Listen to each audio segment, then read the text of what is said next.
Hello everyone, जय हिंद। I hope you all are doing well. हम स्टार्ट करने जा रहे हैं अपनी प्रीलिम्स की डेली प्रैक्टिस और आज हम देखेंगे एंशियंट इंडियन हिस्ट्री के कुछ क्वेश्चंस। सो गाइज, जो हमने लास्ट डे किए थे, हमने जो एंशियंट इंडियन हिस्ट्री के क्वेश्चंस, सो कुछ पार्ट वो था और आज हम उसी टॉपिक को अपने कंटिन्यू करेंगे और हम एंशियंट इंडियन हिस्ट्री के कुछ और क्वेश्चंस को आज हम डिस्कस करेंगे। तो गाइज, अपने साथ आप पेन और पेपर लेके बैठिएगा और मैं जैसे ही आपको आपके आगे क्वेश्चन रखूँगी, मैं क्वेश्चन पढ़ूँगी, आप अपना आंसर उस पेपर पे लिखिएगा और फिर मैं आपके आगे आपको उसका आंसर भी बताऊँगी, तो आप वहाँ पे अपने आंसर को मैच कर सकते हैं। एट द एंड आप अपना स्कोर कैलकुलेट कीजिएगा और हमारे साथ कमेंट सेक्शन में ज़रूर शेयर कीजिएगा। और गाइज़, अगर आपका स्कोर अच्छा नहीं आता है या आपके ज़्यादा क्वेश्चंस गलत होते हैं तो नो प्रॉब्लम, निराश होने वाली बात नहीं है, क्योंकि ये सीरीज़ इसीलिए लाई गई है ताकि आप आज मिस्टेक करें और फ्यूचर में एग्ज़ाम टाइम पे आप उस चीज़ को इम्प्रूव करें, आप एग्ज़ाम टाइम पे वो मिस्टेक ना करें। राइट। तो शुरू करने से पहले गाइज़, मैं आप लोगों को अपने कोर्सेज़ के बारे में बता दूं तो हमारा करंट अफेयर्स बैच रन कर रहा है गाइज़, जिसमें डेली बेसिस पे आपको वीडियो लेक्चर्स प्रोवाइड किए जाते हैं और साथ ही साथ हमारे टेलीग्राम चैनल पे पीडीएफ्स भी दी जाती हैं आपके लिए फ्री ऑफ कॉस्ट। और गाइज़, अगर आप हमारा पेड कोर्स ज्वाइन करते हैं करंट अफेयर्स का, तो उसमें आप लोगों के लिए लाइव डाउट सेशंस कंडक्ट किए जाते हैं और साथ ही साथ रेगुलर रिवीजन भी करवाई जाती हैं। और जीएस का हमारा pre plus mains batch run कर रहा है गाइज, उसमें बिल्कुल बेसिक से तैयारी करवाई जा रही है, ज़ीरो से तैयारी वाला बैच है। उसमें एनसीईआरटी 6 क्लास से लेके एडवांस बुक्स तक का कवरेज करवाया जा रहा है और वो इसलिए करवाया जा रहा है ताकि आपका फाउंडेशन बिल्डअप हो जाए। फाउंडेशन बिल्डअप होने से क्या होता है, कॉन्सेप्ट की क्लैरिटी हो जाती है और concept clarity is what UPSC demands. Right. तो इसीलिए आपका एग्ज़ाम ज़रूर निकलेगा। अगर इतनी अच्छी आपको कॉन्सेप्ट क्लैरिटी हो जाएगी तो हाईली रिकमेंडेड बैच का ज़रूर ज्वाइन कीजिएगा। और हमारा मेंस का भी आंसर राइटिंग बैच रन कर रहेगा। इस आंसर राइटिंग बैच में आप लोगों के लिए एक फ्री सीरीज़ चलाई गई है, जिसमें आपको टेलीग्राम चैनल पे कुछ क्वेश्चंस दिए जाते हैं मॉर्निंग में, और नाइट में आपको एट 8 PM आपको एनालिसिस वीडियो दिया जाता है और साथ ही साथ पीडीएफ्स भी हमारे टेलीग्राम चैनल पे दी जाती हैं, जहाँ से डाउनलोड करके आप उनको पढ़ सकते हैं। और हमारी एक मेंस आंसर राइटिंग का पेड बैच भी लॉन्च हो चुका है गाइज। 500+ क्वेश्चंस की आपको प्रैक्टिस कराई जाएगी। बिल्कुल बेसिक से लेके आपको प्रैक्टिस कराना शुरू करेंगे और एडवांस लेवल तक आपको बिल्कुल मेंस रेडी कर दिया जाएगा। हमारी एक्सपर्ट फैकल्टी है जो आपके आंसर्स को इवैल्यूएट करेंगे और आपको इम्प्रूव करने में हेल्प करेंगे। और इवैल्यूएशन जो है गाइज, वो इंग्लिश और हिंदी दोनों ही मीडियम के स्टूडेंट्स के लिए अवेलेबल होगी। तो ज़रूर ज़रूर ज्वाइन कीजिएगा गाइस। ज्वाइन करने के लिए आप नीचे दिए गए नंबर 9713282838 पे व्हाट्सएप टेलीग्राम के थ्रू कांटेक्ट करके कोर्सेज़ की डिटेल्स ले सकते हैं और कोर्सेज़ को ज्वाइन कर सकते हैं। तो चलिए गाइस, अपना आज का सेशन शुरू करते हैं, आज की हमारी प्रीलिम्स की सीरीज़। तो first question of the day is, which one of the flowing statements regarding Ashoka stone pillars is incorrect. निम्नलिखित वक्तव्यों में कौन सा वक्तव्य अशोक के प्रस्तर स्तंभों के बारे में गलत है। हमें क्या बताना है यहाँ पे, अब हमें क्या करना है, यहाँ पे अंडरलाइन करना है या फिर सर्कल करना है। किस पे? इनकरेक्ट पे। हमसे इनकरेक्ट पूछा गया है, गलत पूछा गया है गाइस। तो option A is, these are highly polished, इन पर बढ़िया पॉलिश है। दीज आर मोनोलिथिक, बी यह अखंड है। C, the shaft of pillars is tapering in shape, जो स्तंभों का शॉफ्ट शुंडाकार है। और D, these are parts of architectural structures, ये स्थापत्य संरचना के भाग हैं। तो हमें क्या बताना है गाइस, हमें इनकरेक्ट ऑप्शन बताना है जो गलत है, कि अशोक के स्टोन पिलर्स के हिसाब से गलत है।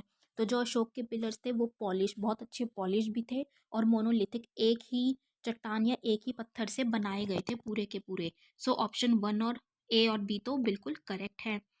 ऑप्शन सी की बात करें तो यस, वो टेपरिंग थे, शेप में वो टेपर थे।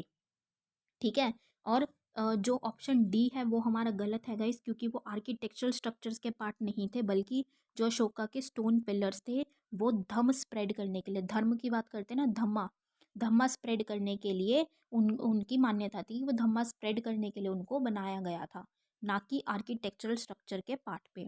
तो यहाँ पे हमारा ऑप्शन, करेक्ट ऑप्शन है guys D, these are parts of architectural structures. Right. Moving on to our next question. Which one of the flowing scripts of ancient India was written from right to left. प्राचीन भारत में निम्नलिखित में से कौन सी एक लिपि दाईं ओर से बाईं ओर लिखी जाती थी? मतलब राइट टू लेफ्ट जो लिखी जाती थी। अभी अगर आप लोग देखेंगे तो जो हम लिखते हैं वो हम क्या करते हैं, लेफ्ट टू राइट लिखते हैं। अभी जो हम कुछ भी लिखते हैं तो हम लेफ्ट टू राइट लिखते हैं बेसिकली। ठीक है, तो हमसे क्या पूछा गया है कि ऐसी कौन सी स्क्रिप्ट थी एंशियंट टाइम पे जो राइट टू लेफ्ट लिखी जाती थी? तो option A Brahmi, option B Nandnagari, option C Sharada और ऑप्शन डी खरोष्टी। तो इसमें से कौन सी ऐसी स्क्रिप्ट है जो राइट टू लेफ्ट लिखी जाती थी? तो वो स्क्रिप्ट थी खरोष्टी। खरोष्टी स्क्रिप्ट राइट से लेफ्ट की तरफ को लिखी जाया करती थी। और जबकि जो आज हम लिखते हैं वो कौन सी में लिखते हैं? हम लेफ्ट टू राइट लिखते हैं, राइट। तो गाइज ये जो मैं अभी आपको आंसर्स बता रही हूँ, इनके आंसर्स के साथ इनकी जो एक्सप्लेनेशन है वो मैंने आपको दी हुई है। तो वो आप पीडीएफ से जो हमारी टेलीग्राम चैनल पे आपके साथ शेयर की जाएगी, आप वो वहाँ से पीडीएफ डाउनलोड करके पढ़ सकते हैं। और अगर आपको कोई क्वेरी आती है तो आप उनको पूछ सकते हैं। Feel free to ask your doubts guys. Okay, moving on to our next question. The famous dialogue between Nachiket and Yam is mentioned in the. जो नचिकेता और यम के बीच सुप्रसिद्ध संवाद उल्लेखित है वो किसमें है? ए चंडोक उपनिषद, बी मुंडोक उपनिषद, सी कठोपनिषद और डी केनो उपनिषद। तो जो ये डायलॉग है नचिकेत और यम के बीच में जो हमें डायलॉग देखने को मिलता है, बहुत प्रसिद्ध डायलॉग है। ये डायलॉग हमें कठोत उपनिषद में देखने को मिलता है। और ये कॉन्वर्जेशन किसकी है? नचिकेत जो एक सीकर था, और यम, यम बोलते हैं ना हम, यमराज, गॉड ऑफ डेथ। तो वो एक गुरु थे और उनके बीच में ये डायलॉग हुआ था। और ये डायलॉग कठो उपनिषद में हमें देखने को मिलता है। तो इसका करेक्ट ऑप्शन है C Kathopanishad. Moving on to a next question. Milinda Panha is in the form of a dialogue between Menander and the Buddhist monk। Milinda Panha जो है राजा मिलिंद और किस बौद्ध भिक्षु के मध्य संवाद के रूप में है? मिलिंद पन्हो अगर आप जानेंगे, मिलिंद पन्हो जो है क्वेश्चंस थे, ठीक है। तो उसका एक वो डायलॉग था, वो किंग मेनांडर के बीच हुआ था और एक बुद्धिस्ट मंक के बीच में हुआ था। तो हमें वो बुद्धिस्ट मंक का नाम बताना है। ए नागसेन, बी नागार्जुन, सी नागभट्ट और डी कुमराली कुमारलीला भट्ट, कुमार लीला भट्ट। तो यहाँ पे कौन सा वो मंक कौन से थे जिनके साथ मिनांडर ने एक कॉन्वर्जेशन किया था, डायलॉग हुई थी, उनका उनका संवाद हुआ था, जिसका जिक्र हमें मिलिंद पन्नों में हमें देखने को मिलता है। तो वो थे नागसेन, वो बुद्धिस्ट मंक थे नागसेन। तो correct option here is A Nagsen. ठीक है guys, moving on to our next question. Which one of the flowing edicts mentions the personal name of Ashok? निम्नलिखित में से किस एक राज्यादेश में अशोक के व्यक्तिगत नाम का उल्लेख मिलता है? ठीक है, तो जो अशोक, जैसे हमने अभी लास्ट क्वेश्चंस में भी बात की थी कि ज़्यादातर जो इंस्क्रिप्शंस हैं, जो एडिक्ट्स हैं, उसमें अशोक हमें किस नाम से उनका जिक्र देखने को मिलता है? तो हमने क्या बात की थी, ज़्यादातर हमें नाम देखने को मिलता है अशोक का प्रियदर्शी के नाम से, प्रियदर्शी। तो हमसे ये पूछा गया है कि सिर्फ एक ही ऐसा एडिक्ट था जिसमें एक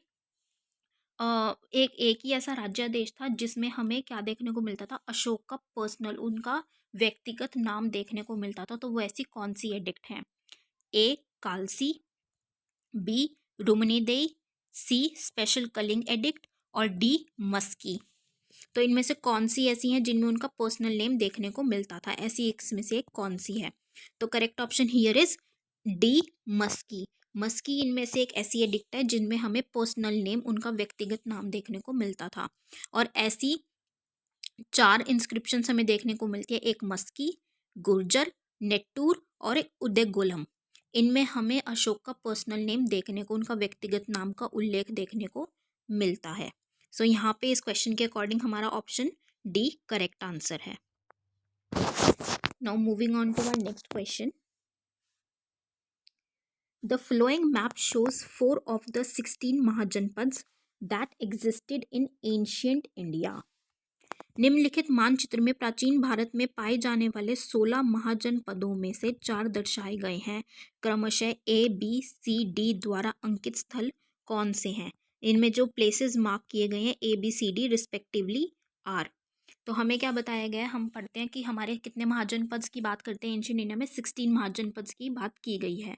वो जो 16 महाजनपद थे उनमें से यहाँ पे 4 महाजनपद को बनाया गया है, उनकी लोकेशन के बारे में बताया गया है और वो ए, बी, सी, डी करके उनकी नेमिंग की गई है। तो हमें बताना है कि ए महाजनपद कौन सा है, बी कौन सा है, सी कौन सा है और डी कौन सा है, उनकी लोकेशन देख के यहाँ पे।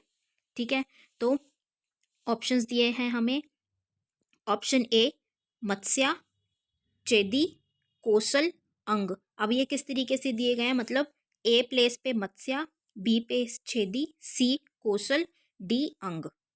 ऑप्शन बी में ए पे सुरसेन है, बी अवंती, सी वत्स, डी मगध। सी ए मत्स्या, बी अवंती, सी वत्सा, डी अंग। और D A Sursen, B Chhedi, सी कोसल और डी मगध।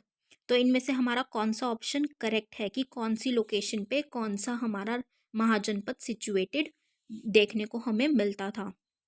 तो हमारा यहाँ पे करेक्ट ऑप्शन है सी। जो ए है वो है मत्स्या की location, B Avanti, C is Vatsa और डी इज अंग। तो यहाँ पे हमारा करेक्ट ऑप्शन है सी। ठीक है guys, moving on to our next question. In the Mahayana Buddhism the Bodhisattva Avalokiteshvara was also known as। Mahayana बौद्ध धर्म में बोधिसत्व अवलोकितेश्वर को और किस अन्य नाम से जानते हैं? ठीक है, तो ए वज्रपानी, बी मंजूश्री, सी पद्मपानी और डी मैत्रेय। तो कौन है यहाँ पे, किसके नाम से जो बोधिसत्व अवलोकितेश्वर है उनको किस और नाम से जाना जाता है? तो उनको जाना जाता है पद्मपानी के नाम से, या फिर उनको लोकेश्वरा भी बोला जाता है। पद्मपानी मतलब होल्डर ऑफ द लोटस, जो लोटस को पकड़ते हैं, लोटस को होल्ड करते हैं। या फिर लोकेश्वरा भी उनको बोला जाता है। लोकेश्वरा का क्या मतलब है? लॉर्ड ऑफ द वर्ल्ड, पूरे संसार के जो विश्व के स्वामी हैं। ठीक है, तो हमारे यहाँ पे करेक्ट ऑप्शन है C Padmapani. Moving on to our next question. The silver coins issued by the Guptas were called. जो गुप्त शासकों द्वारा जारी किए गए चांदी के सिक्के कहलाते थे, कि वो क्या कहलाते थे, हमें ये बताना है। ए रूपक, बी कशरपन, सी दिनार, डी पन। तो इनमें से सिल्वर कॉइन्स जो गुप्ताज द्वारा इशू किए गए थे उनको क्या कहा जाता था, किस नाम से बुलाया जाता था? तो उनको बोला जाता था रूपक। रूपक के नाम से उनको जाना जाता था। और रूपक को ये भी बोला गया था कि एक सिल्वर कॉइन रूपक है और 16 जो रूपक मतलब 16 सिल्वर कॉइन्स हम लेंगे तो वो एक गोल्ड कॉइन के इक्विवेलेंट होगा। तो ये उनकी मेजरमेंट थी बेसिकली। तो हमारा यहाँ पे ऑप्शन ए रूपक करेक्ट आंसर है। ठीक है guys, moving on to our next question. Match list 1 with list 2 and select the correct answer using the codes given below the list. तो हमें लिस्ट 1 और लिस्ट टू दी गई है। List 1 में हमें कुछ ऑथर ग्रंथाकार दिए गए हैं और लिस्ट 2 में कुछ मूल ग्रंथ मतलब उनके टेक्स्ट दिए गए हैं कि किसने कौन सा टेक्स्ट लिखा है, हमें उनसे मैच करने बेसिकली।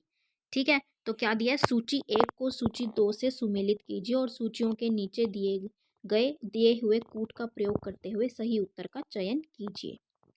तो ए है वरामिहिर, बी विशाखदत्त, सी शूद्रक और डी बिल्हान। ठीक है, और हमें जो टेक्स्ट की है, टेक्स्ट की लिस्ट में हमें क्या क्या नेम्स दिए गए हैं। 1 प्रबंध चिंतमानी, 2 मृच्छकटिकम, 3 बृहत संहिता, 4 देवी चंद्रगुप्तम और 5 विक्रमन का देव चरित।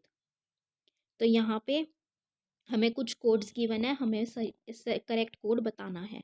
ठीक है, तो A is option A3, B4, C5, D2। Option B A3, B4, C2, D5। Option C A5, B3, C4, D1। और option D A1, B3, C5, D2। तो हमें यहाँ पे मैच करके हमें करेक्ट कोड चूज करके उनको बताना है। तो हमारा यहाँ पे करेक्ट आंसर या फिर जो करेक्ट कोडिंग बनती है इसके हिसाब से वो है ऑप्शन बी A3, मतलब वराहमिहिर ने कौन सा टेक्स्ट लिखा था, बृहद संहिता। B4 विशाख दत्त ने देवी चंद्रगुप्तम लिखी थी। C2 शूद्रक ने मृच कटिकम लिखी थी। और डी बिल्हान बिल्हान ने विक्रम मनका देव चरित लिखी थी।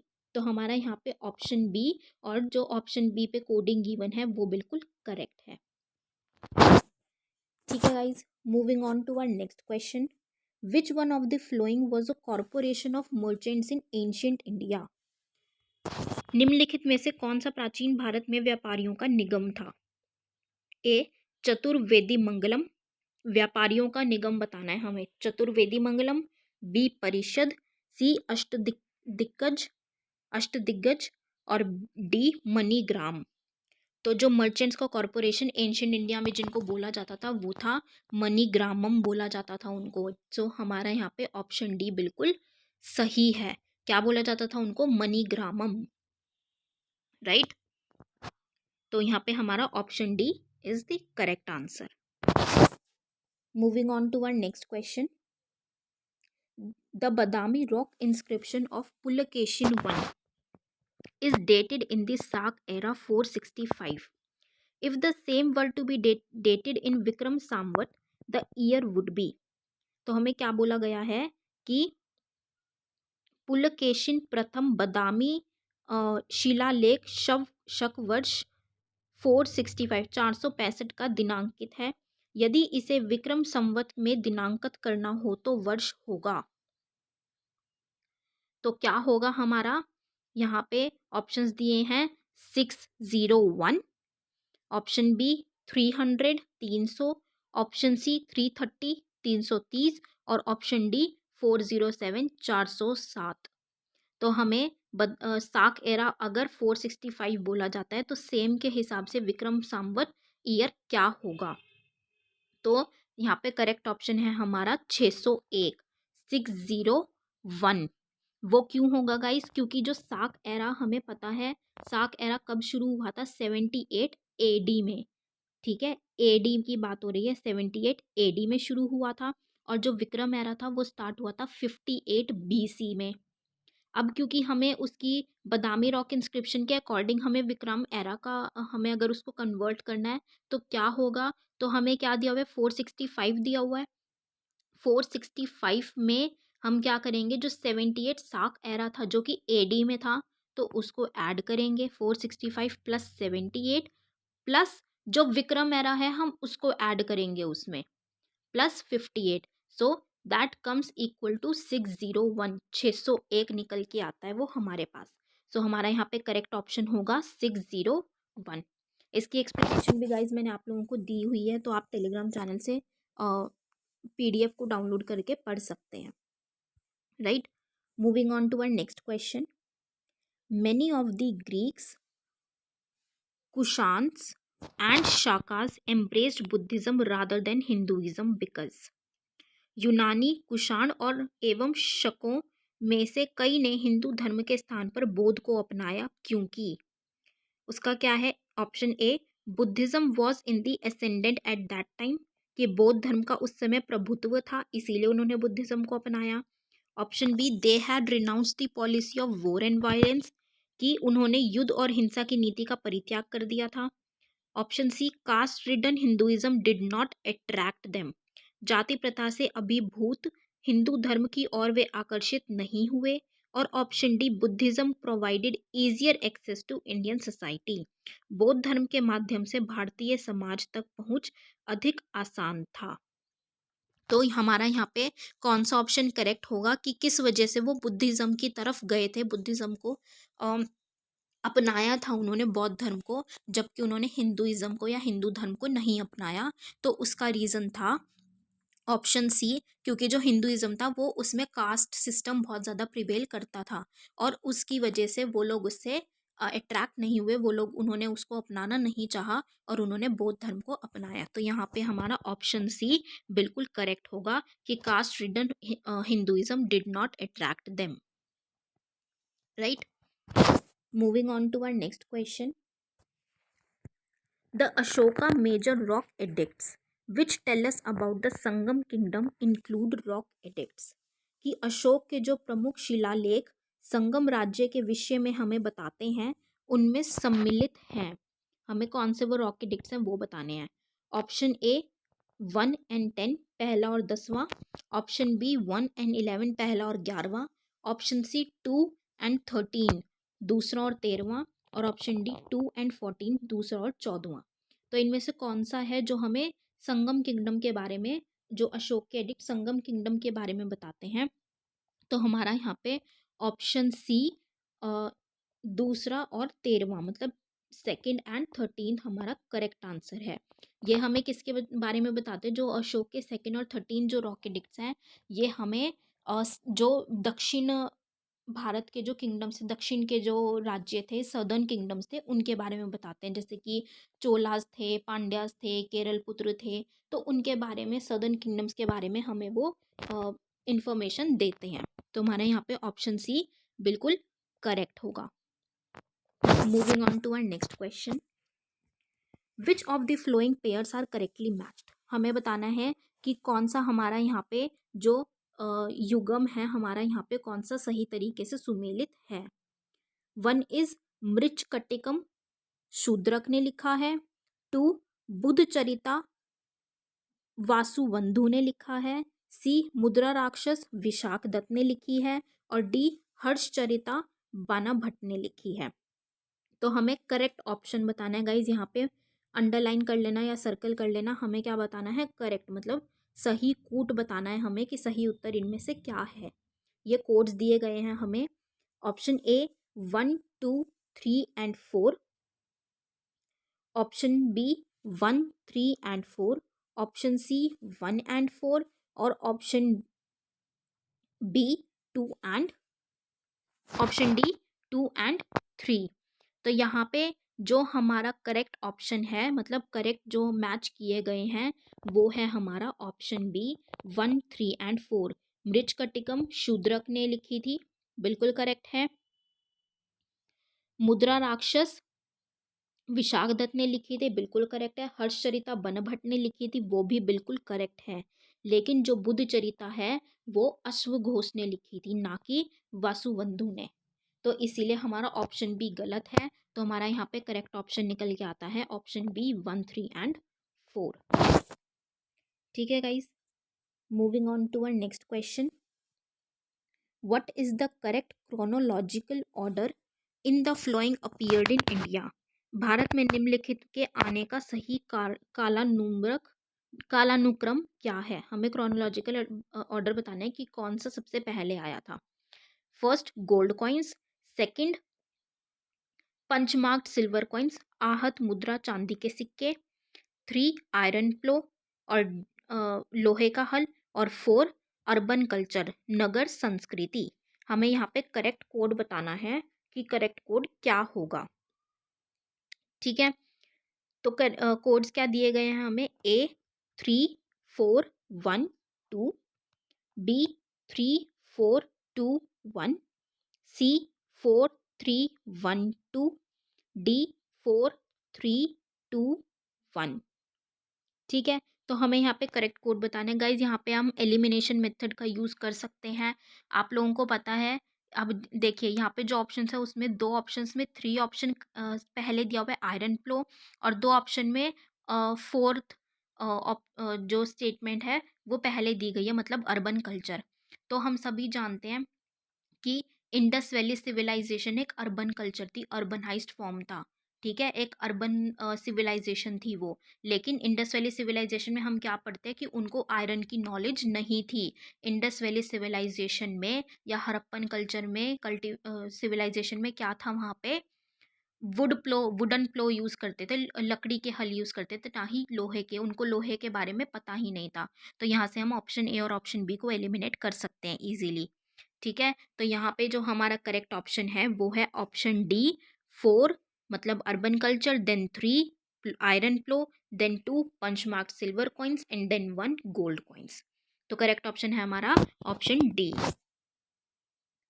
Moving on to our next question.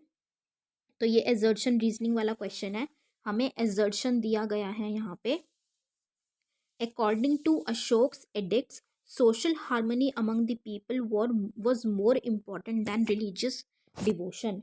हमें क्या बोला गया है कि अशोक के राजा देशों के अनुसार धार्मिक निष्ठा की अपेक्षा जनता के मध्य सामाजिक समरसता अधिक महत्वपूर्ण थी। ये हमें एक कथन दिया गया है। और रीजन, उसका कारण क्या है, रीजनिंग क्या दी गई है, he spread ideas of equity instead of promotion of religion.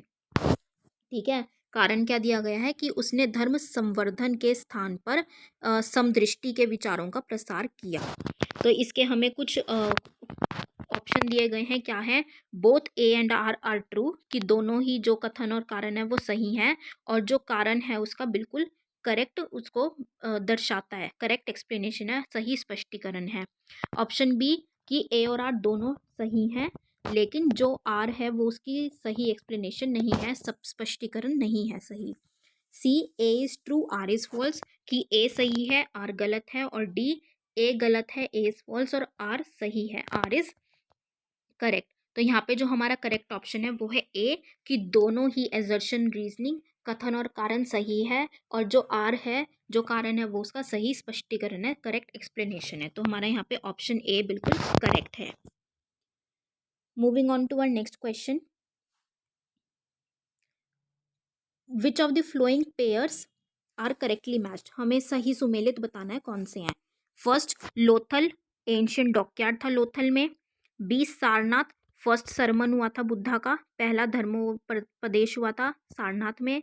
C, Rajgir, Rajgir lion capital थी अशोक की। और डी, नालंदा, नालंदा में great seat of Buddhist learning थी। तो हमें करेक्ट ऑप्शन बताना है क्या है। तो यहाँ पे हमारा हमें कोड्स दिए गए हैं, A 1 2 3 and 4, B 3 and 4, C 1 2 and 4 और डी 1 एंड 2। तो यहाँ पे हमारा जो करेक्ट ऑप्शन है वो है सी 1 2 एंड 4, कि लोथल में एंशियंट डॉकयार्ड था, एक प्राचीन गोदी क्षेत्र था। सारनाथ में फर्स्ट सरमन हुआ था बुद्धा का। नालंदा में बुद्धिस्ट लर्निंग की क्या थे, बुद्धिस्ट लर्निंग की क्या थी, यूनिवर्सिटीज थी, तो इसलिए वो भी सही है। लेकिन जो ऑप्शंस जो हमें स्टेटमेंट 3 दी गई है, राजगीर में लायन कैपिटल था अशोक का, वो गलत है, क्योंकि जो लायन कैपिटल था अशोक का वो भी सारनाथ में था। तो यहाँ पे हमारा ऑप्शन सी करेक्ट होगा। Moving on to our next question, which one of the flowing ancient records is the earliest royal order to preserve food grains to be utilized during the crisis in the country? निम्नलिखित प्राचीन भारतीय अभिलेखों में से कौन से एक में खाद्यान्न को देश में संकट काल में उपयोग हेतु सुरक्षित रखने के बारे में प्राचीनतम शाही आदेश है?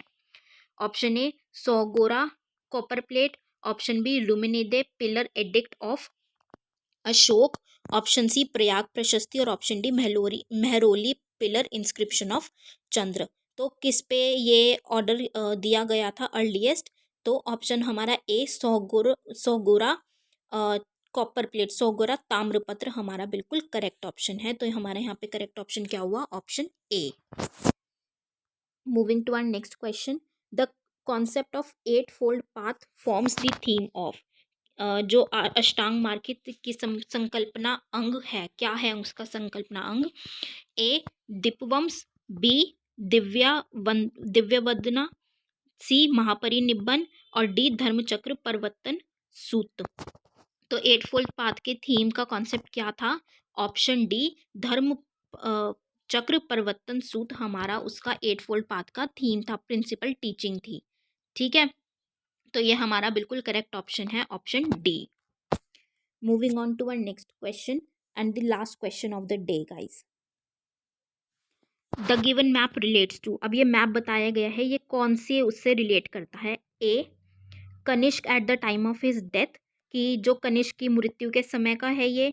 B, Samudragupta after the close of his South Indian campaign, जब समुद्रगुप्त ने अपना जो दक्षिण भारत का जो कैंपेन था वो ख़त्म कर दिया था, तो उस अभियान ख़त्म कर दिया था, उस दौरान का है ये। C, Ashoka towards close of his reign, Ashoka का है जब वो अपने शासनकाल के अंतिम समय में थे। और D, empire of Thaneshwar on the eve of Harsha's accession, कि जब हर्षा ने थानेश्वर को लिया था तो उस टाइम पे था ये एम्पायर। तो ये किसके टाइम का एम्पायर दिखाया गया है? ये अशोक का एम्पायर है, जब उन्होंने अपना शासनकाल के एंड होने वाला था, उन्होंने छोड़ दिया था, उस टाइम का है ये अशोक का एम्पायर जो उन्होंने कैप्चर किया था। तो यहाँ पे हमारा ऑप्शन सी बिल्कुल करेक्ट होगा। So guys, this was the last question of the day. आप लोग अपना स्कोर कॉमेंट सेक्शन में हमारे साथ ज़रूर शेयर कीजिएगा। So with this we end up our today's session. तो जाने से पहले मैं आपको अपने कोर्सेज़ के बारे में बता दूं, तो हमारा करंट अफेयर्स बैच रन कर रहा है, जिसमें वीडियो लेक्चर्स और पीडीएफ्स दिए जाते हैं टेलीग्राम चैनल पे। और पेड कोर्स आप ज्वाइन करते हैं तो लाइव डाउट सेशंस कंडक्ट किए जाते हैं और रिवीजन करवाई जाती है। जीएस का प्री प्लस मेंस बैच है गाइस, बिल्कुल बेसिक से तैयारी वाला बैच है। आपकी कॉन्सेप्ट क्लैरिटी इतनी अच्छी हो जाएगी कि आपको एग्जाम निकालने से कोई नहीं रोक सकता। तो ज़रूर ज्वाइन कीजिएगा, highly recommended guys. Answer writing batch में गाइज आप लोगों के लिए फ्री सीरीज़ चलाई गई है, और फ्री सीरीज़ में आप लोगों के लिए टेलीग्राम चैनल पे कुछ क्वेश्चंस वीडियो एनालिसिस दिया जाता है, और साथ ही साथ पीडीएफ भी दी जाती है। और पेड कोर्स अगर आप ज्वाइन करेंगे गाइज हमारा मेंस आंसर राइटिंग का, तो उसमें पेड कोर्स में आप लोगों के लिए 500 प्लस क्वेश्चंस की आपको प्रैक्टिस कराई जाएगी, और एक्सपर्ट फैकल्टी हमारी वो आपके क्वेश्चंस को चेक करेंगे। तो ज़रूर ज्वाइन कीजिएगा गाइस, हाईली रिकमेंडेड। ज्वाइन करने के लिए आप नीचे दिए गए नंबर 9713282838 पे कॉन्टैक्ट करके कोर्सेज की डिटेल्स ले सकते हैं और कोर्सेज को ज्वाइन कर सकते हैं। So with this we end up this session here guys. Thank you so much, have a great day ahead. जय हिंद।